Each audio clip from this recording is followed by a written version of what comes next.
Mazor est un robot d'assistance chirurgicale dédié à la chirurgie du rachis. Il va permettre d'assister le chirurgien du dos à la mise en place d'implants dans la colonne vertébrale. Avant l'intervention, nous allions planifier la mise en place des implants, modéliser la position exacte de ces implants, décider de leur orientation, de leur angulation. Et grâce à un système de capteurs, de caméras et la réalisation d'un scanner préopératoire, nous allons pouvoir reconstruire en 3 dimensions la colonne vertébrale du patient et insérer de façon extrêmement précise les vis dans les pédicules des vertèbres. L'intérêt du robot Mazor est la réalisation de chirurgie de type arthrodèse lombaire en technique mini-invasive, ce qui consiste à réaliser de toutes petites incisions pour la mise en place des implants, ce qui va donc minimiser les douleurs post-opératoires, faciliter un protocole de rééducation rapide et favoriser la réalisation de ces interventions en ambulatoire. Les types de chirurgies qui sont pour l'instant réalisables sont toutes les fixations postérieures thoracolombaires, les arthrodèses mini-invasives, que ce soit sur un niveau ou sur plusieurs niveaux, et les chirurgies de déformation. Donc comme toute nouvelle technologie, il a fallu apprendre à s'en servir et pour ça on a été bien accompagné par le constructeur de ce robot Mazor, donc c'est la société Medtronic. C'est un accompagnement sur le long terme parce qu'il y a une formation initiale qui se fait tout d'abord de manière très théorique. On apprend à utiliser le logiciel et la planification pour la mise en place des implants. Ensuite, il y a toute une partie évidemment pratique qui se fait dans un premier temps dans les locaux de Medtronic avec des modèles anatomiques simulés. Donc c'est des patients en silicone dans lesquels on s'entraîne à mettre les implants. Et ensuite, donc, il y a la première chirurgie dans nos locaux avec toute l'équipe de Medtronic qui se déplace pour sécuriser cette première chirurgie, évidemment.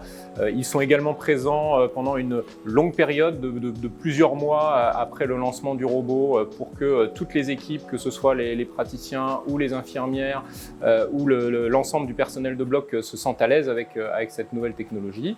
Mais tout ça, ça se base sur des algorithmes. Le robot a besoin d'apprendre et il a besoin d'un retour d'expérience dont Medtronic profite en ayant la possibilité de faire tourner son robot auprès des différentes équipes chirurgicales.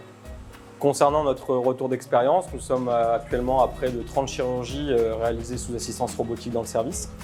À savoir que dès à présent, l'ensemble des chirurgiens, soit les 9 chirurgiens du centre aquilin du dos, sont formés à cette technique chirurgicale.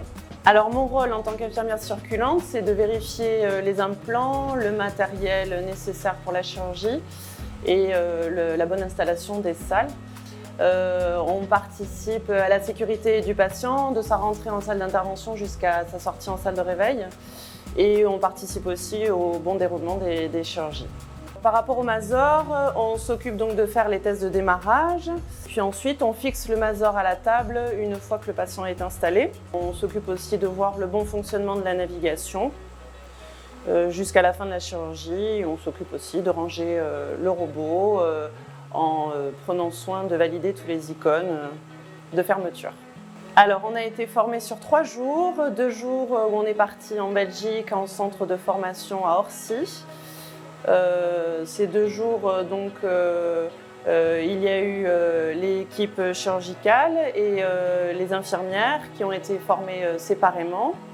Et puis après, tout le monde s'est réuni pour mettre en pratique ce qu'on avait appris sur un mannequin.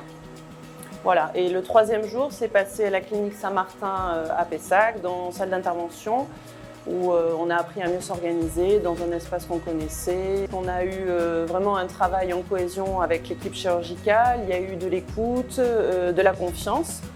Donc vraiment tout s'est déroulé dans le calme malgré le stress qu'il y avait du démarrage. On a eu aussi la chance d'avoir les formateurs qui sont toujours présents et qui l'ont été depuis le début, qui ont été très rassurants, bienveillants et très professionnels. Ça a été enrichissant d'apprendre cette nouvelle technique de travail. On a appris à se découvrir différemment avec les chirurgiens. On a été très fiers de travailler avec ce robot. On était les premiers en France. Ça a redynamisé les équipes. Medtronic et nous-mêmes, nous sommes avares de données parce que c'est bien beau d'avoir une nouvelle technologie, mais il faut vérifier qu'elle est pertinente, qu'elle apporte un bénéfice aux patients.